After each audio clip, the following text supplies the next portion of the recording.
Bom dia! Estamos aqui novamente com mais um programa Bem Viver. E hoje vamos falar sobre um tema fundamental para a saúde emocional das nossas crianças: o desenvolvimento saudável e a prevenção de abusos, a educação sexual. E para isso, tenho a honra de receber aqui no programa Bem Viver a psicóloga Ana Rita Martins, especialista em sexologia clínica, com ampla experiência neste campo tão importante quanto delicado. Fique aqui conosco, pois a entrevista é super importante para você que tem filhos pequenos e adolescentes e não sabe como agir em determinadas situações.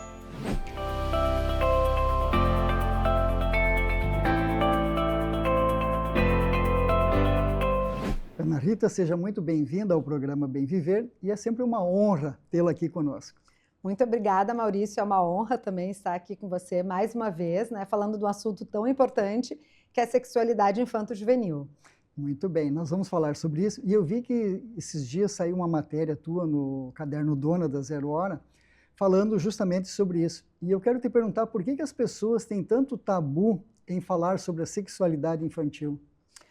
Por causa das criações, né? Nossos pais não falavam sobre isso, a gente aprendia com os colegas, na escola, a gente aprendia na vida, né? Às vezes da pior forma possível, e com os amigos, com revistas, assim como hoje em dia tem os filmes pornográficos, né? Que muitos jovens estão com problemas de vício até.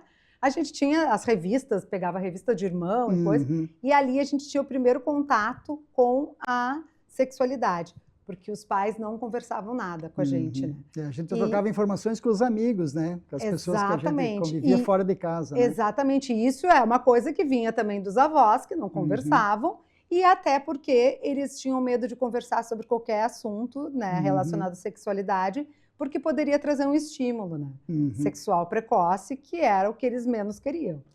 E o que é educação sexual e sexualidade precoce nas crianças? Existe uma diferença e como que a gente pode entender isso? Educação sexual, ela protege, né? Ela dá a retaguarda para a criança conseguir se proteger, proteção, fala de consentimento, fala de propriedade do próprio corpo. E a sexualização precoce, ela maltrata, ela é aquela coisa que a criança vê da pior forma na internet, a adultização, como também teve na época dessa matéria, em agosto. Logo em seguida, em meados ali de agosto, foi lá pelo dia 6, logo em seguida teve a repercussão do Felca, do influencer, falando da adultização. E isso também fala muito da sexualização precoce, que é, né, a criança está ali exposta, ela está exposta a adultos mal intencionados, a colegas mal intencionados, e é uma tristeza isso. E aquela reportagem foi muito interessante porque trouxe um olhar diferente, né? Acho que trouxe a consciência para a nossa sociedade de como que está a educação sexual e a sexualidade dos nossos filhos, das nossas crianças. Exatamente, né? Ela foi assim um vetor muito importante, porque agora está se falando muito mais sobre isso, né? E mesmo assim ainda a gente tem muita resistência para falar, principalmente nas escolas, né? Mas ele abriu um olhar para os pais terem mais cuidado dos seus filhos, né? O que meu filho está fazendo dentro do quarto, achando que o filho está seguro, mas ele está tão inseguro quanto que se ele estivesse na rua. E para os pais que ainda apresentam um certo tabu de conversar sobre sexualidade com os seus filhos, quais as dicas que você dá para esses pais e se existe uma idade mínima para começar esse tipo de conversa? As dicas sempre é estar aberto, né, para os seus filhos, estar aberto, responder as perguntas de forma natural. A partir de que idade? A partir dos 2, 3 anos de idade, a criança, o pai e a mãe já podem instruir a criança, falar das partes do corpo corretamente. É sempre importante falar que a mulher tem vagina, que a menina tem vagina, vulva, o menino tem pênis, corretamente os órgãos sexuais. Por quê? Porque a criança ela se previne contra isso e ela tem uma munição, ela se mune de informação e previne futuramente abusos, né? Não que não possa falar apelidos, né? Pintinho e tal, essas coisas.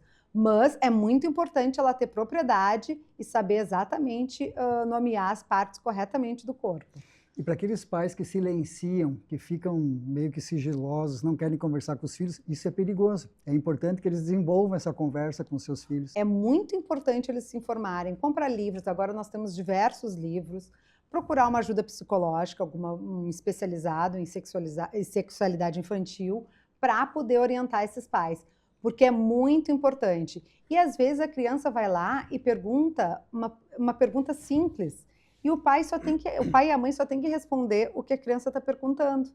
Às vezes faz, meu Deus, ele está começando a falar sobre isso. Às vezes ele só quer uma resposta, uma coisa simples. Nós complicamos o que é fácil. Muito, a gente complica muito. O que é fácil. E assim, sempre saber que no momento que o pai e a mãe se abrem para a criança, aquela criança sempre vai voltar para os pais. Sempre, qualquer problema que ela tiver, ali vai ser o porto seguro. No momento que eles evitam falar no assunto, a criança vai procurar onde? Com os amigos, que também, provavelmente os pais também não conversam, com a internet da pior forma possível. Imagina uma criança crua, sem saber de nada, abrir um vídeo de pornografia.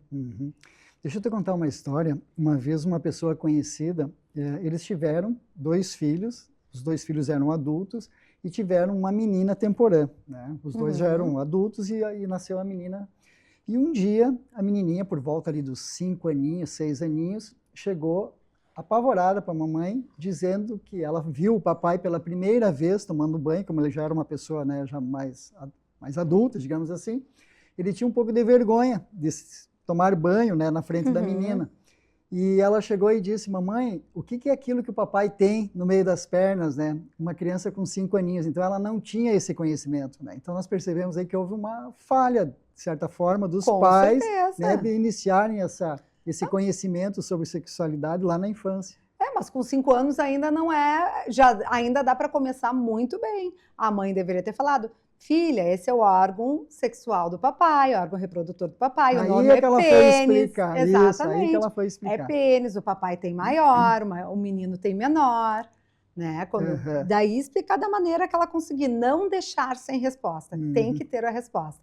Porque se a mãe fica muda ali no momento, ou dá uma resposta, minha filha, sai, não, sai daí, aquilo ali vai criar uma curiosidade na criança enorme. O curioso é que partiu da criança, né? A pergunta, quando na verdade ela já deveria saber. Sim, né? Sim, exatamente. E me diz uma coisa, Ana Rita, quando que os pais podem perceber que uma criança está desconfortável com relação à sua sexualidade? Quais os sinais que a criança emite, que o adolescente ou a criança emite? Muito provavelmente a criança vai ficar mais reclusa, ela vai ficar mais... às vezes a criança, quando está confortável, ela fica até corcunda, assim, sabe? A menina, principalmente quando está crescendo o broto mamário, ela se esconde do máximo. Principalmente as meninas. Exatamente. Né? Eles ficam mais reclusos, eles têm vergonha, eles não querem conversar sobre nada, eles se escondem. Muito provavelmente, e às vezes quando a criança também está com essa parte sexual mais aflorada, ali na pré-adolescência, ela começa às vezes a ter movimentos de iniciar, né? Ela começa a se tocar, ela começa a sentir um prazer estranho, e ela não tem com quem conversar. Então isso às vezes ela fica bastante tempo no quarto, bastante tempo no banho, principalmente os meninos. Se autoconhecendo. Se autoconhecendo. E isso também é importante nesse processo, os pais saberem respeitar esse momento, né? Saber que o filho está no banho, tocar na porta antes de sair abrindo a porta, né? E se por um acaso acontecer de pegar a criança, né, ali se masturbando, né? Temos que falar as palavras corretas, não ficar apavorado, como antigamente fazia, meu Deus, não. Até existia Deixar muito ali, tabu, ó. né? Que nós homens, né? Exatamente. Nós, desde criança, desde que aprendemos, é uma prática que nós desenvolvemos aí ao longo do tempo, e tinha muito tabu. E hoje eu tenho acompanhado, inclusive, médicos dizendo que tem o benefício. Claro que é um assunto Claro. polêmico, que nós não vamos conversar aqui, né, em questão de minutos, mas que faz parte da sexualidade dos meninos quanto das meninas. O autoconhecimento, conhecimento do corpo. A sexualidade faz parte da vida, a sexualidade é vida, né? Porque se um jovem, um menino ou uma menina não tiver a sua sexualidade bem desenvolvida, possivelmente não vai ser um bom esposo e nem uma boa esposa, um bom namorado, uma boa namorada, porque vai estar reprimido. E nós sabemos que a sexualidade faz parte do convívio. E olha como isso faz referência a muita coisa. Há muitos problemas que o adulto vai ter são relacionados à sexualidade. Ou ele acaba se envolvendo em relacionamentos abusivos, né, aceitando coisas que não deveriam aceitar, dando consentimento quando não deveria dar. Né? E eu sempre falo assim, eu gosto de falar uma coisa que para pacientes geral, assim, nessa questão mais de abuso, assim, basta um episódio de abuso na vida de uma criança para ela ter um trauma eterno, assim, para a vida inteira, para destruir a vida dela. Nossa, é muito forte. É muito forte. Então, assim, ó, munir a criança de toda essa educação, desde cedo, naturalizando, porque assim, o pênis, a vagina, os seios, é como braço, é como perna. Orientar desde criança que o papai e a mamãe têm o direito, digamos assim. Exatamente, exatamente. A criança já tem que ter essa clareza. Já tem que ter essa clareza e ela crescer nesse ambiente saudável, sabendo que pode contar com os pais. E como que os pais podem agir no sentido de prevenir um futuro abuso sexual, por exemplo? Assim, munindo a criança de tudo. De tudo. Assim, orientação, desde pequena, munindo que o corpo dela é dela, ninguém tem direito de tocar, não pode tocar, não pode, a brincadeirinha de amigo, amiga, baixar as calças, não pode. Se acontecer isso na escola, vai conversar com a professora, vai dizer. Não pode tocar sem consentimento, não pode dar beijo. É uma situação que acontecia muito, e acontece ainda, que as crianças, chega um tio, chega uma tia, chega não sei o quê, vai lá dar beijo no fulaninho, senta no colo do tio. As mães, os pais empurravam as crianças para isso. Inocentemente, para dar um carinho. É uma forma de carinho, né? Um abraço. E as crianças não queriam. E muitas vezes as crianças não querem isso. Então, deixar a criança bem confortável. Filho, tu só vai lá dar beijo se tu estiver confortável, senão só um oizinho. Não precisa desse toque. Por que a criança tem que ir lá dar toque, de sentar no colo? E às vezes isso, porque o abuso às vezes começa onde a gente menos espera. Normalmente, né? Normalmente. Infelizmente. Infelizmente. Normalmente, né? São pessoas que têm acesso às crianças, né? Que têm até um nível de intimidade mais forte. Exatamente. E daí, por isso que também o papel da escola é fundamental.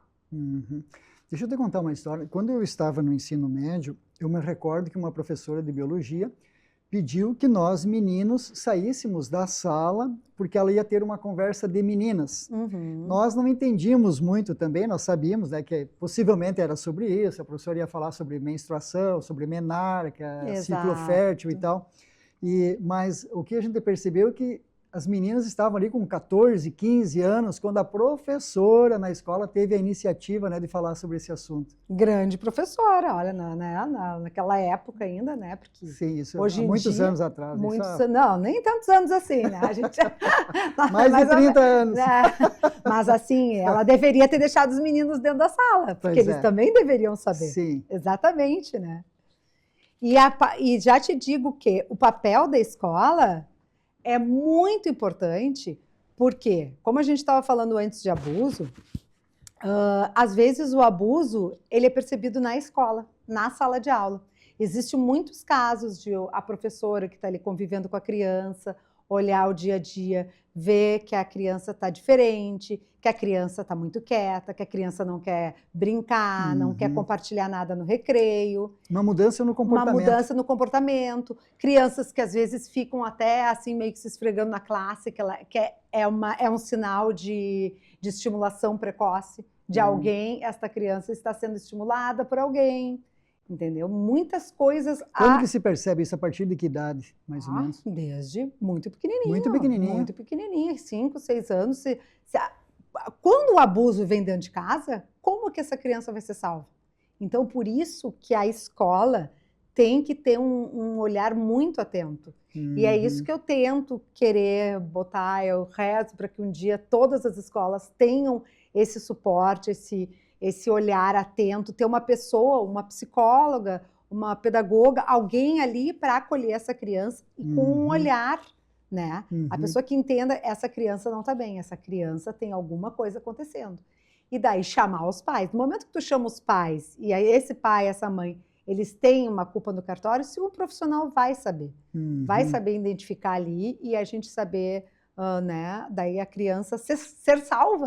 Imagina que maravilha. O inocente que muitas vezes não, às vezes a criança nem vê que tem alguma malícia ali, algum ato de maldade. E a gente acha que isso acontece só nas classes sociais mais baixas e não. Acontece muito também. Em todas as classes sociais. Uma vez eu falei com um juiz, o filho dele era meu paciente, e nós estávamos conversando, tinha acontecido um caso assim absurdo, né? A mídia estava divulgando, e aí eu disse, como que um ser humano consegue fazer um ato de maldade? Daí ele me disse assim, Maurício, o ser humano, ele tem o lado bom e o lado ruim. Todos têm, alguns deixam aflorar, né? Mas infelizmente todos têm. E ele como juiz, ele convivia muito, né, na comarca dele ali, assim, com casos, né? É incrível, porque na nossa cabeça é imperceptível que um ser humano vai fazer uma maldade, mas possivelmente tem algum problema. Com certeza, né, pedófilos, né? Alguma ordem assim, né? E hoje nós percebemos, Ana Rita, que o problema não está somente dentro da casa, ou às vezes no ambiente que a pessoa convive. Nós temos também hoje a questão da internet. E eu vejo muitos pais preocupados, né, com o filho, que o filho fica horas, muitas vezes, à frente do computador, do tablet, do celular, jogando, muitas vezes. E a criança entrou ali por inocência, jogando, e fez uma amizade ali, e essa amizade, muitas vezes, nem sabe quem que é do outro lado. As pessoas, infelizmente, mentem a idade, às vezes é um adulto e passa por uma criança. Como que os pais podem perceber isso e se precaver, e qual é a orientação que eles têm que dar para os seus filhos? A orientação é estar sempre de olho nos seus filhos. Eu parto do pressuposto de que você que ser pai, você que ser mãe, vocês vão ter que acompanhar o filho muito de perto, sempre. E isso é o mesmo caso da internet.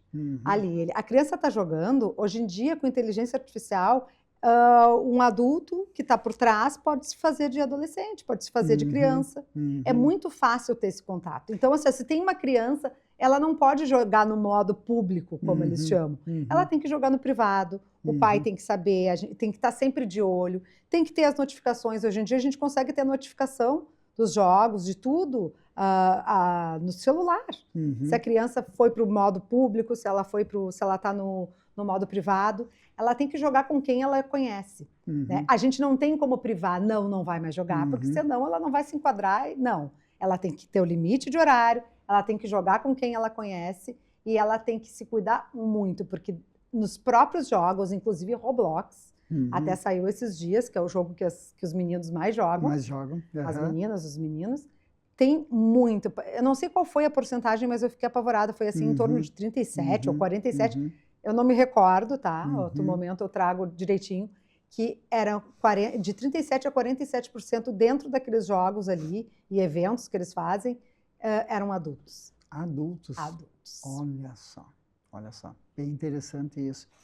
E então, quando um pai percebe que o filho está trancado no quarto, não é invasão de privacidade, ele diz, deixa a porta aberta que o papai quer vir, dar uma olhada de vez em quando, ver o que você está jogando. Não, ele pode assim... Tem muitas pessoas que condenam, está tirando a privacidade da criança. Não é invasão, é justamente a proteção. Não, é proteção, pode deixar a porta aberta, ele tem que almoçar com os pais na mesa, não é aquela coisa assim, entrou para dentro do quarto e deu. E muitos pais, às vezes, até pela tribulação que é a vida, né? A correria, não conseguem cuidar das crianças como deveriam ou como gostariam, acabam deixando, o jogo está cuidando, o jogo está cuidando. Só que o que acontece? A gente antigamente tinha o problema de deixar as crianças na rua. né? Ai, vão pegar, vão sequestrar. Hoje em dia, o perigo está dentro de casa, no quarto, né? E daí daqui a pouco se envolve com uma criança mal orientada, por exemplo, uma menina mal orientada. Chega ali um adulto e pede para ela fazer um nude, que senão ele vai contar para a mãe dela que tá. Ela ali mal orientada vai o quê? Vai fazer o nude. Ela, se ela estiver bem orientada, bem ajustada com a família, sai correndo na mesma hora e chama a mãe para pedir proteção. Muito bem. Eu vejo que muitas vezes os pais perderam um pouquinho a autoridade perante os filhos. Eu sou do tempo em que o pai, a mãe, o professor, o policial eram autoridades, né? E me lembrei agora de uma frase do Cortella, que ele disse que houve uma inversão de valores. Antigamente, quando nós íamos num restaurante, quem decidia, quem escolhia o cardápio, o prato, era o pai ou a mãe.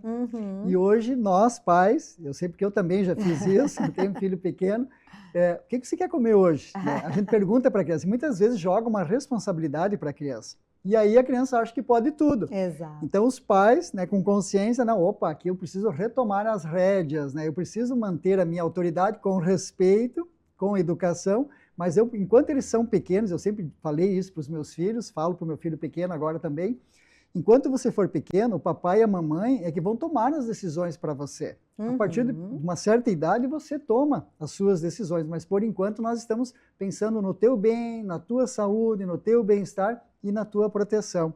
Então, e isso é cuidado. Por mais que eles não gostem, às vezes meu filho me chama, que eu é chato. Eu assim, eu adoro ser uma mãe chata. Porque a gente tem que ser chata. Sim. A gente tem que ser um pouco chata, porque senão não dá, a gente tem que pôr limite, porque se deixar, é muito fácil viciar nisso aqui. Isso aqui abduz as crianças. Crianças e adultos. Eu ia dizer, eu comento muito que eu tenho saudade do tempo que não tinha essas redes sociais, porque a fonte de informação era nos livros, né? Nós íamos pesquisar na biblioteca, fazíamos amizade com as pessoas, lógico que veio nos facilitar, nós temos assim um acesso a milhões de informações no celular. Eu sempre digo que esse celular aqui, possivelmente, ele tem mais poder, mais capacidade do que o computador que levou o homem à Lua, por exemplo. Tem muita tecnologia aqui dentro. E eu estou ficando bem feliz, porque eu vejo hoje nas redes sociais, inclusive, pessoas que administram redes sociais, vi até uma reportagem do Mark Zuckerberg, que é o dono do Facebook, dizendo que ele limita o acesso do filho dele ou dos filhos dele à internet. Então, eu acredito que agora está vindo um movimento na contramão, porque teve uma época, na minha percepção, de que era antiquado ou ficava de fora quem não tinha um celular. E hoje parece-me que já está voltando, alguns países inclusive aboliram, né, os tablets das escolas, a educação digital, e voltando à educação tradicional. Eu acho que toda transformação, ela é bem importante. E eu sempre digo que a diferença entre o veneno e o remédio é a dose. É a dose, exatamente. E os pais precisam saber dosar isso, né? Exatamente. É muito interessante isso que tu falou.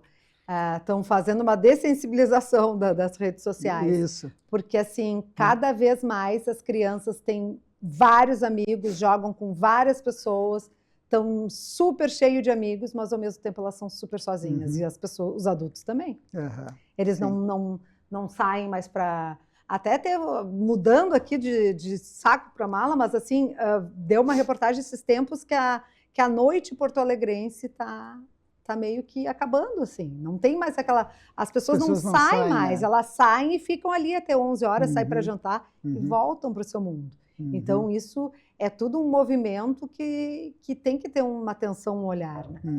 Então, os filhos, a gente tem que estar direto, sempre perto. Sempre né? Coloca em esporte, sabe? Eu acho que a criança tem que entrar num esporte, reconhecer o que ela gosta de fazer, tocar um instrumento. Ela tem que sair um pouco desse mundo, né? Também. Muito legal. E eu tenho uma chácara e sempre que eu posso eu vou para lá. E é muito importante, porque eu tenho o Pedro agora, que é pequeno, e papai, quando que nós vamos para a chácara para pescar? Ele adora pescar, jogar bola. Maravilhoso. Né? Ele adora ficar no celular. Se deixar, agora a gente está restringindo 20 minutos, daí fica um tempão, depois mais 20 minutos. Mas eles adoram e é importante que os pais façam isso. Uma vez eu atendi um menino e ele estava passando por um problema de de depressão. E aí eu perguntei para a mãe dele, né, mas o que vocês fazem de final de semana? Ah, Maurício, a gente trabalha a semana inteira e a gente fica confinado dentro de casa assistindo televisão, né? Então é importante, né, justamente sair dessas redes sociais, né? Acho que é bem importante. Os pais também estão muito sobrecarregados. Muito sobrecarregados, né? Quais os mitos, Ana Rita, hoje que estão impedindo aí os pais de ter essa conversa aberta com os filhos hoje sobre sexualidade? Não, é um mito maior que tem a estimulação precoce, né? Que é totalmente ao contrário. Uma conversa, tu vai estar protegendo, tu vai estar munindo tua criança, teu adolescente de informações, tu vai tá muito importante quem tem filho menino, conversar sobre, olha o número de feminicídio que a gente tem aí, não é à toa. Sim. Isso tudo vem de uma educação, né? Como que foram essa educação? Conversar, que menina tem que ser respeitada, saber que não é não, né? Tem que ter limites claros. Tem que ter limites claros. O menino e a menina também. A menina tem que saber o quanto ela pode ir, saber tudo sobre consentimento, respeito. Eles têm que ser informados para não passar por nenhum problema, nenhuma situação de abuso, nenhum desrespeito, e serem jovens e adultos saudáveis. Essa é a dica que você deixa, então. Nós já estamos chegando no final do programa. Passou muito rápido. Passou muito rápido. Muito rápido essa nossa conversa. Então, a dica é para os pais que se abram, que conversem com seus filhos. Assim, ó, seus filhos, é o que a gente vai deixar no mundo, são os nossos filhos, nossos netos. Então, assim, ó, para eles terem uma vida, todo mundo quer que os filhos sejam felizes, né? Sim. Conversem com eles desde cedo sobre sexualidade, não tenham medo, tá? Qualquer coisa, procurem profissional. Vou deixar aqui o meu Instagram, podem me procurar, podem fazer perguntas se quiserem, eu respondo com sem maiores problemas. Conversar muito com as crianças, conversar, acolher, saber que os pais são um porto seguro para eles, sempre que precisem, não ter que recorrer à rua, à internet ou a adultos mal intencionados. Recordo que a minha mãe sempre dizia, né? Sempre que vocês tiverem alguma dúvida, recorram ao pai e à mãe. E sempre avisem aonde vocês vão. Né? Ela dizia, se vocês forem a tal lugar, vão para outro, passem em casa, nos avisem. Era uma forma de amor. Na época que tinha que passar em casa. Tinha que passar em casa, não tinha celular. Né? É isso aí. Ana Rita, adorei essa nossa conversa. Essa conversa vai longe. Vai longe, né? Passa muito rápido sempre que nós conversamos. Mas nós chegamos ao final de mais um programa Bem Viver e hoje eu conversei aqui com a psicóloga e sexóloga Ana Rita Martins. E ela trouxe muitas considerações importantes no trato, na educação dos nossos filhos e que é super importante nós como pais, desde os nossos filhos numa idade muito tenra, a partir ali dos 2 aninhos, já conversarmos com eles sobre sexualidade, passarmos informações, nomearmos as partes do nosso corpo, sejam íntimas, para que eles possam também se defenderem caso aconteça algum abuso, mesmo dentro da família ou do núcleo de convivência. Tá, pessoal? Então, nós nos vemos no próximo episódio, semana que vem, terça-feira, às 10h30, e desejo a todos vocês uma excelente semana. Tchau!